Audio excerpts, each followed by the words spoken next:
Varicose వ్యాధితో బాధపడుతున్నారంట. తక్కువ ఖర్చుతో ట్రీట్మెంట్ కావాలి అనుకుంటే ఎవిస్ హాస్పిటల్ని సంప్రదించండి. నమస్తే రమ్మగారు. నమస్తే జయ.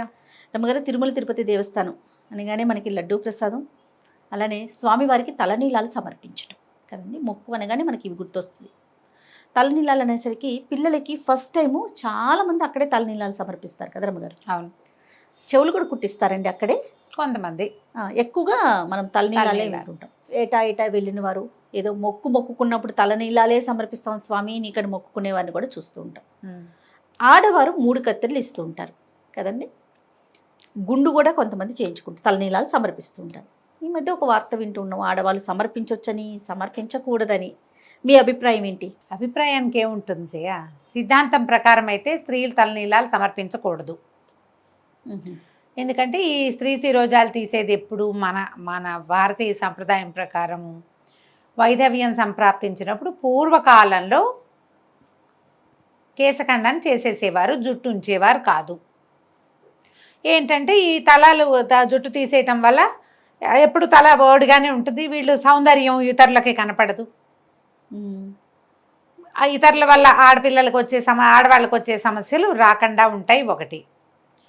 ఇక పూర్వ సువాసిని లక్షణం, ఇది వరకు భర్త ఉన్నాడు ఇప్పుడు లేడు, ఇప్పుడు వీళ్ళింతే వైధవ్యానికి సూచనగా జుట్టు తీసేవాళ్ళు పురాతనమైన విధానము.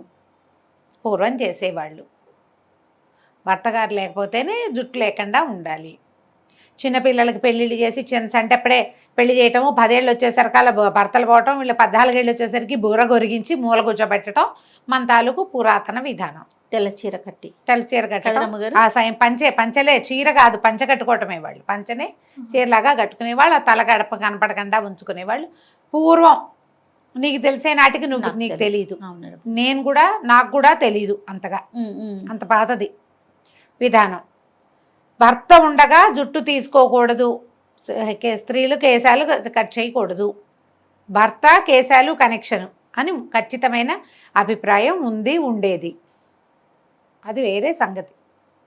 ఇప్పుడు స్త్రీలు తీసుకోకూడదు, స్త్రీలు ఎందుకు తీసుకోకూడదు అంటే ఇచ్చేవాళ్ళు ఇస్తూనే ఉన్నారా లేదా అమ్మా? ఇస్తున్నారండి. అవునా? నేను నా 3-4 ఏళ్ల వయసు అప్పటి నుంచి తిరుపతిలో జుట్టిచ్చి వచ్చాం అన్న వాళ్ళని నేను అప్పటి నుంచి చూస్తూనే ఉన్నా. 10 ఏళ్ల వయసులో తిరుమల వెళ్ళినప్పుడు కూడా ఆడవాళ్ళు కొంతమంది జుట్టిచ్చింది కనపడేది. ఎందుకు వస్తాయి ఈ ప్రశ్నలు? ఎవరు కావాలనుకుంటే వాళ్ళు ఇస్తారు, లేకపోతే స్త్రీలు ఇవ్వకూడదు, వాళ్ళ ఇంట్లో వాళ్ళు ఒప్పుకోకపోతే ఇవ్వరు. పాయింటే కదా. ఇంట్లో కుటుంబ సభ్యులు ఒకటి ఉంది కదా. ఇప్పుడు వాళ్ళ ఇంట్లో వాళ్ళు ఒప్పుకున్నప్పుడు, వాళ్ళు ఏదో మొక్కుకొని తీసుకున్నప్పుడు మనం ఎవరమమ్మా వాళ్ళకి చెప్పడానికి? ఆడవాళ్ళు తీసుకోకూడదు, మీరు ఎందుకు తీసుకున్నారంటే నా ఇష్టం, నేను దేవుడికి మొక్కున్నా ఇస్తాను అంటారు. ఎవరో గురుగారు చెప్పారు, ఇంట్లో వాళ్ళు ఒప్పుకోలేదు, ఇవ్వరు. వారి వ్యక్తిగతం మీద ఆధారపడి. ఖచ్చితంగా ఇది పూర్తిగా వ్యక్తిగతమే జయ, ఖచ్చితంగా. ఇప్పుడు ఈ జుట్టు ఇచ్చే ప్రోగ్రామ్ ఎక్కడి నుంచి వస్తుందో చూద్దాం. అసలు అలా ఆలోచించండి మీరు. ఈ ప్రశ్న అడిగేటప్పుడే ఇది ఆలోచన రావాలి. ఇదివరకు కూడా నేను ఈ మాటే చెప్పాను. విపత్కరమైన పరిస్థితుల్లో మొక్కుకుంటాం మనం. దేని మొక్కుంటాం జయ? బస్సు రావట్లేదని, టైంకి ట్రైన్ అందాలని జుట్టు మొక్కుకుంటారా ఎవరైనా? కాదు కదా. దేవుడా బస్సు ట్రైన్ అయిపోతుంది, ఏదో 5:06కి మనం ఇంకా రోడ్డు మీద ఉన్నాం, 6ంటికి ట్రైను. అయ్యో ట్రైన్ మిస్ అయిపోతుందేమో, వినాయకుడు కొబ్బరికాయ కొడతాను నా తండ్రి, బస్సు ట్రైన్ మిస్ కాకుండా చూడు అంటాం.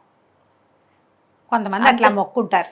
లేదా రాత్రి రేపొద్దున అన్నం తిన్ను, ట్రైన్ మిస్ అయిపోతే అక్కడ ఏదో సమస్య ఉందని వీటికి చేస్తారు.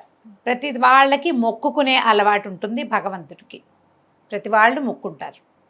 ఈ మొక్కుకోటాల్లో జనరల్గా ఎప్పుడెప్పుడు జరుగుతాయి? ఏవైనా ప్రమాదాలు సంభవించినప్పుడు, అనారోగ్యాలు సంబంధించినప్పుడు, ఆర్థికపరమైన చిక్కుల్లో ఉన్నప్పుడు, ఏదో పిల్లలకి పెళ్ళిళ్ళు కావటం లేదో, పిల్లాడు కింద పడ్డాడో, వాడికి ఏదో జరిగిందో, మనకే జబ్బో పిల్లలకే జబ్బో, ఏదో విపత్కర పరిస్థితులు, ఎక్కడో ప్రమాదంలో చిక్కుకుపోయాం, ఎక్కడో ప్రయాణంలో ఇరుక్కుపోయాం, పిల్లాడు అక్కడెక్కడో ఉండిపోయాడు, మళ్ళీ ఇంటికి వచ్చే దారి కనిపించట్లేదు, దేవుడా తలనీలాలు ఇస్తాను తండ్రి, నిలువు దోపిడీ ఇస్తాను, నా పిల్లని రక్షించు, నా కళ్ళబడే నాయన అని దండం పెట్టుకుంటాం.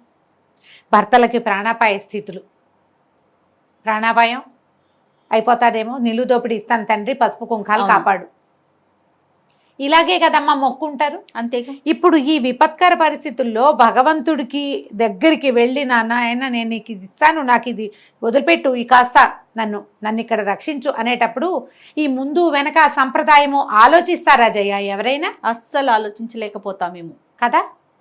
ఆలోచించరు. ఉమ్. నిలువు దోపిడీ మొక్కేస్తారు. ఆయన హాస్పిటలైజ్ శుభ్రంగా ఉన్నాడు, సడన్గా పడిపోయాడు భర్త, హాస్పిటలైజ్ చేశారు, ఏదో బైపాస్ చేయాలన్నారు, లేకపోతే ఇంకోటి ఏదో అన్నారు, కష్టమండి 24 hours. ఇప్పుడు కదా మొక్కేది. ఇప్పుడు సంప్రదాయము భర్త ఉండగా నేను తలనీలాలు ఇవ్వకూడదు అని ఆలోచిస్తారా అమ్మా? వాళ్ళ అలవాటు ప్రకారం ఏదో మొక్కుంటారు. ఇది కాదు, నా బోటక్క ఎవరో వచ్చింది, నిలువు దోపిడీ ఇస్తానని మొక్కోవే, అతను బతికొస్తాడు అని చెప్తారు. నిలువు దోపిడీ అంటే సూత్రాలు, ఒంటి మీద ఉన్న బంగారం అంతా ఇచ్చి తలనీలాలు కూడా. అంటే నిలువు దోపిడీ ఇవ్వటం అంటే నా మొత్తం నా తాలూకు సంపదని నేను దేన్ని భావిస్తానో అదంతా నీకు ఇస్తానని కదా. ఉమ్. సౌందర్యం కూడా మన సంపదే కదా జయ. సౌందర్యంలో ప్రధాన భాగం జుట్టు కాదా, కేశాలే కదా. కేశాలే కదా. చూడంగానే మనకి ఏం అందమంతా పోయింది కదా. నా మీద నాకు ఏ ఆసక్తి లేదు, అదంతా నీకైతే తల నీలాలు ఇస్తే తలిచ్చినట్టు అప్పుడు మొక్కుతారు. నేను తల జుట్టు ఇవ్వండి అని ఎంకరేజ్ చేయట్లేదమ్మా, మీకు అర్థమవుతోంది కదా. అవును. అందరూ జుట్లు ఇవ్వాల్సిందే అని నేను చెప్పట్లా. ఏదైనా విపత్కర పరిస్థితుల్లో ఉన్నప్పుడు మొక్కుకున్నప్పుడు మొక్కు తీర్చుకొని ఇవ్వండి. ఆ మొక్కుకి, ఆడవాళ్ళ మొక్కుకి భర్తలు ఒప్పుకోవాలమ్మా, ఇది రూల్. మీకు పాయింట్ అర్థమైందా? ఎవరు అక్కర్లా. భర్త గనక ఈ అమ్మాయి జుట్టు ఇవ్వటానికి భర్త ఒప్పుకుంటే ఏం పర్వాలేదు. ఆయన ఉన్నాడుగా పక్కనే, ఉమ్. ఇద్దరు కలిసే తీయించుకుంటారు. ఆయన జుట్టిస్తాడు, ఆవిడ జుట్టిస్తుంది, దేవుడికి దండం పెడతారు. ఇందులో జాతి నియమం ఏం లేదు. ఈ జాతుల్లో వాళ్ళు ఇవ్వకూడదు, ఆ జాతుల్లో వాళ్ళు తప్పు ఆ మాట. ఎవరైనా సువాసనే. భార్యాభర్తలు ఇద్దరు ఉన్నప్పుడు ఇద్దరు మాట్లాడుకుని అనుకుని నేను జుట్టిద్దామనుకున్నాను, నీకు ఇట్లా ప్రమాదం తప్పింది, జుట్టు మొక్కున్నానంటే ఏదో నవ్వుతుంటే ఆడాళ్ళు జుట్టు ఇవ్వటం ఏమిటే అంటారు. ఏమో నేను మొక్కున్నానంటే సరే నీ ఇష్టం, తన కోసమే కదమ్మా మొక్కుకుంది. ఒక్కోళ్ళు ఒప్పుకోనప్పుడు ఊరుకోడు, అప్పుడు 3 కత్తెరలో ఇవ్వండి, సరిపోలేదా? అంతే. పూర్తిగా వ్యక్తిగతమే. వ్యక్తిగతము. భగవంతునితోటి మనం ఎట్లా కనెక్ట్ అయి ఉన్నామనేది మొదటి పాయింట్. రెండోది, ఆడవాళ్ళు సువాసిని జుట్టు ఇవ్వాలంటే భర్త అంగీకారం ఉండాలి. అతను వద్దంటే మీరు చేయకూడదు, ఇది రూల్. ఓకే. అంతే. మీరు మీరు ఇప్పుడు మా రోజువారీ ఊరికే మీరు తిరుపతి వెళ్ళినప్పుడల్లా మిమ్మల్ని జుట్టు ఇవ్వమని నేను ఎంకరేజ్ చేస్తున్నానని పొరపాటు కూడా అనుకోద్దు. అలాంటి కామెంట్స్ చేయబోకండి దయచేసి, నా ఉద్దేశం అది కాదు. ఇట్లా ఏదైనా ప్రమాదకర స్థితిలో ఉన్నప్పుడు మీరు భగవంతుడికి మొక్కున్నప్పుడు ఆయనకి ఇచ్చిన మాట తీర్చుకోవచ్చు. ఆయనకి కనుక మీరు మీరు మాట ఇస్తే భగవంతుడికి ఇచ్చిన మాట ఇవ్వండి, ఒప్పుకోండి. ఆయనకి ఏం చెప్పారో ఆ మాట ఇదేసేయండి. ఓకే, నిలబెట్టుకోండి ఆ మాటని, అంతే. దాంట్లో తప్పులేదు. ఓకే రమ్మగారు, నమస్తే. నమస్తే జయ.